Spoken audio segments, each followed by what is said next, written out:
Hey guys, आज का हमारा वीडियो बड़ा क्यूट सा होने वाला है क्योंकि हम इसमें पढ़ने वाले क्यूट सा chapter that is redemption of debentures. तो विदाउट वेस्टिंग टाइम शुरुआत करते हैं रिडम्पशन ऑफ डिबेंचर्स का रिवीजन। डिबेंचर्स क्या होते हैं? डिबेंचर्स बेसिकली वो सिक्योरिटीज होती है, कंपनी इशू करती है और वो कंपनी के लिए लाइबिलिटी होती है। और रिडम्पशन का मतलब उनके पैसे उन्हें वापस देना।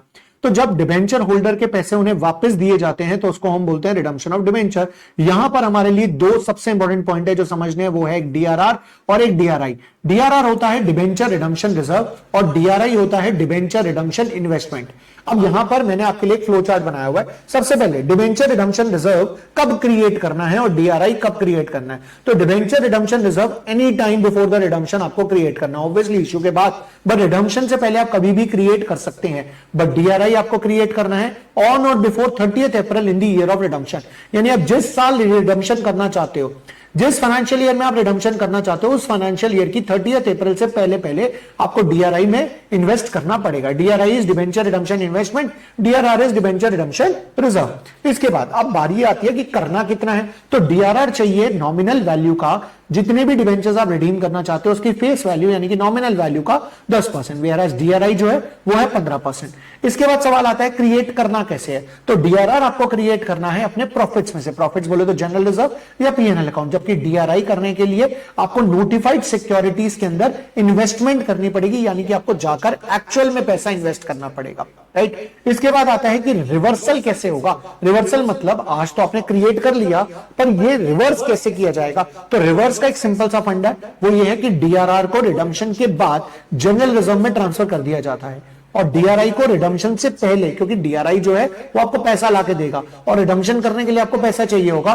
तो डीआरआई को हम रिडम्पशन से पहले ही बेच देते हैं, ओके क्योंकि इन्वेस्टमेंट है, इन्वेस्टमेंट बेच देंगे, सिंपल सी बात है। अब सवाल ये आता है कि क्या कोई एक्सेप्शंस है। एक्सेप्शंस यानी कि ऐसी कोई कंपनी जिनको डीआरआर या डीआरआई नहीं बनाना। तो 5 कंपनीज हैं जिनको डीआरआर नहीं बनाना। सबसे पहले लिस्टेड कंपनी नहीं बनाना, देन आते हैं आपके नॉन बैंकिंग फाइनेंशियल कॉर्पोरेशन नहीं बनाना, एनबीएफसीज, बैंकिंग कंपनीज नहीं बनाना, एआईएफआई, एचएफसीज नहीं बनाना। बेसिकली ये फाइनेंशियल कंपनीज है, फाइनेंशियल इंस्टीट्यूशंस है।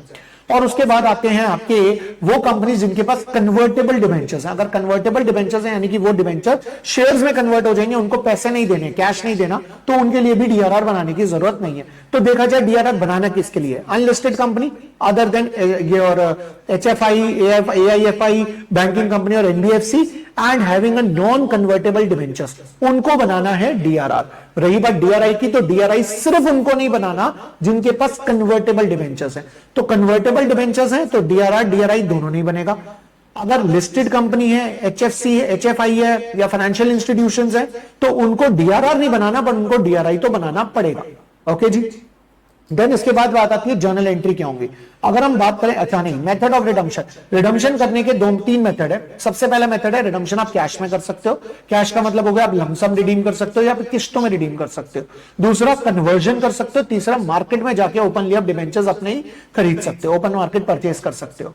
अब एक एक करके बात करते हैं। अगर आप रिडम्पशन कैश में करते हैं यानी कि चाहे एक साथ चाहे किस्तों में, तो सबसे पहले आप क्या क्रिएट करेंगे? डीआरआर। डीआरआर क्रिएट करने की जर्नल एंट्री, रिजर्व से डीआरआर में पैसा ट्रांसफर होगा तो जनरल रिजर्व या फिर PNL account debit to debenture redemption reserve.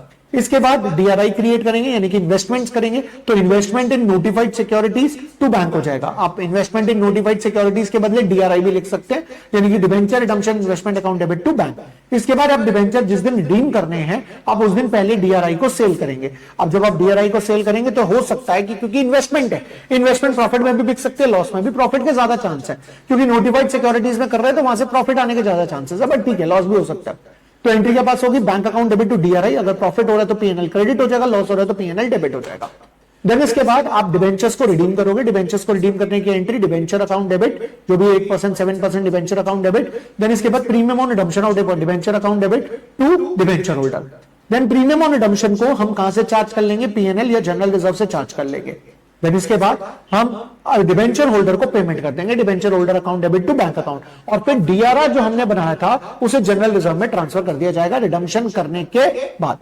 अगर आपके पास कन्वर्जन मेथड से रिडीम करना चाहते हो तो डीआरआर डीआरआई बनाना नहीं है तो बनाने की एंट्री भी नहीं है, रिवर्सल की एंट्री भी नहीं है। तो अब आपने क्या करना है? सबसे पहले रिडम्पशन ड्यू की एंट्री पास करनी है, debenture debit, premium on redemption debit to debenture holder account. प्रीमियम को पीएनएल से चार्ज कर लेना, जो मैंने यहां पे एंट्री पास नहीं करी, बट आप प्रीमियम को पीएनएल से चार्ज करने की एंट्री पास करेंगे। इसके बाद डिबेंचर होल्डर को आपने देने हैं शेयर्स। अब याद रहे, जब आप शेयर्स इशू करेंगे तो आपको निकालने पड़ेंगे number of shares. Number of shares कैसे निकलेंगे? जितना भी पैसा आपने डिबेंचर होल्डर को देना है उसे न्यूमरेटर में रखिए और डिनोमिनेटर में डिवाइड कर दिए उसे इश्यू प्राइस से।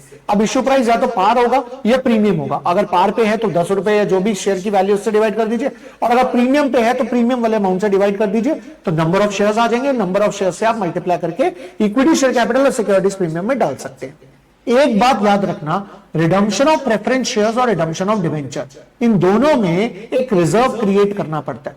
प्रेफरेंस शेयर में सीआरआर, डिबेंचर में डीआरआर। एक बात याद रखिएगा, ये बहुत इंपॉर्टेंट है। पहली बात, अगर आपने अभी तक redemption of preference share revise नहीं किया तो हमारी एक वीडियो है, आप जाकर डायरेक्टली रिवाइज कर सकते हैं। आते हैं वापस उस पॉइंट पे। अगर आपको डीआरआर और सीआरआर के बारे में एक पॉइंट ध्यान रखना है, वो ये है कि डीआरआर मेंटेन करना होता है। इसका मतलब अगर कंपनी ने पहले से डीआरआर बनाया हुआ है and that is more than 10% या 10% भी है, तो आपको डीआरआर दोबारा बनाने की जरूरत नहीं है।